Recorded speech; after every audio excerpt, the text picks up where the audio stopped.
Hello friends, welcome to Thara's tips. இன்றைக்கி நம்ம ரொம்ப டேஸ்டியான மற்றும் உடலுக்கு பல நன்மைகளை அளிக்கக்கூடிய முடக்கத்தானை வச்சு சூப் எப்படி பண்ணுறதுன்னு பார்க்கலாம். இந்த சூப் செய்கிறதுக்கு தேவையான பொருட்கள்: முடக்கத்தான் ஒரு கைப்பிடி அளவு, பெரிய தக்காளி 1 பொடியாக நறுக்கி எடுத்துக்கலாம், சின்ன வெங்காயம் நறுக்கியது ஒரு கைப்பிடி அளவு, பூண்டு 5 பல், இஞ்சி சிறு துண்டு, மிளகுத்தூள் 1 ஸ்பூன், மிளகு 1 ஸ்பூன், ஜீரகம் 1 ஸ்பூன், மஞ்சள் தூள் 1 ஸ்பூன் மற்றும் உப்பு.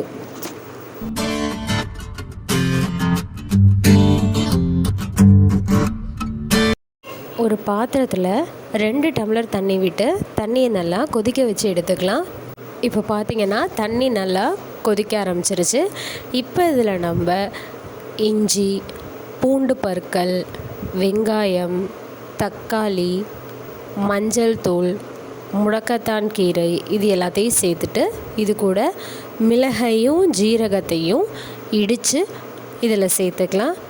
சேர்த்துட்டு இது கூட கொஞ்சமாக உப்பு சேர்த்துட்டு கலந்து விட்டுட்டு ஒரு பிளேட் வச்சு மூடி வச்சு 10 நிமிஷத்துக்கு வேக வச்சு எடுத்துக்கலாம்.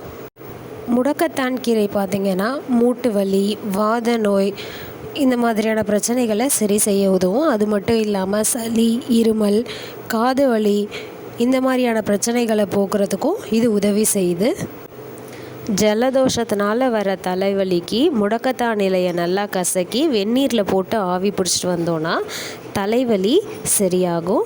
பொடுகுதல்லை பிரச்சனை இருக்கிறவங்க முடக்கத்தான் இலைகளை சேர்த்து கொஞ்சம் எண்ணெயை தலைக்கு தடவிட்டு வந்தால் பொடுகு தொல்லை நீங்கும்.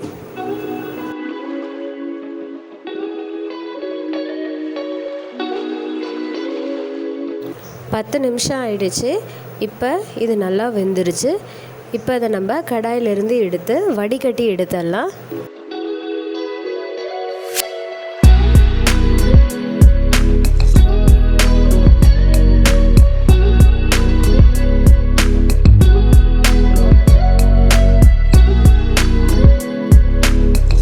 வடிகட்டி முடித்த அப்புறமா இது 2த்தையுமே நல்லா ஆற வச்சு எடுத்துக்கலாம்.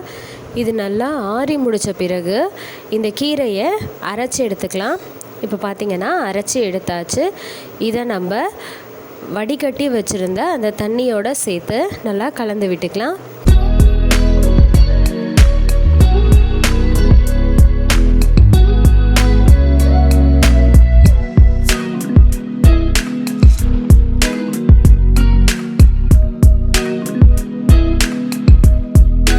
மிக்ஸ் பண்ணி விட்டு முடித்ததுக்கப்புறமா நம்ம இதில் ஆரம்பத்திலே பொடிச்சு வச்ச மிளகுத்தூள் வச்சுருந்தோம்ல, அந்த மிளகுத்தூளை இதில் சேர்த்து நல்லா மிக்ஸ் பண்ணி விட்டுட்டு இதை சர்வ் பண்ணிடலாம்.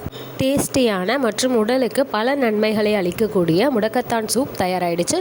ட்ரை பண்ணிவிட்டு எப்படி இருக்குன்னு கமெண்ட் பண்ணுங்கள். சேனலுக்கு சப்ஸ்கிரைப் பண்ணுங்கள். மறக்காமல் பக்கத்தில் இருக்க பெல் ஐக்கானை கிளிக் பண்ணிக்கோங்க. தேங்க்யூ.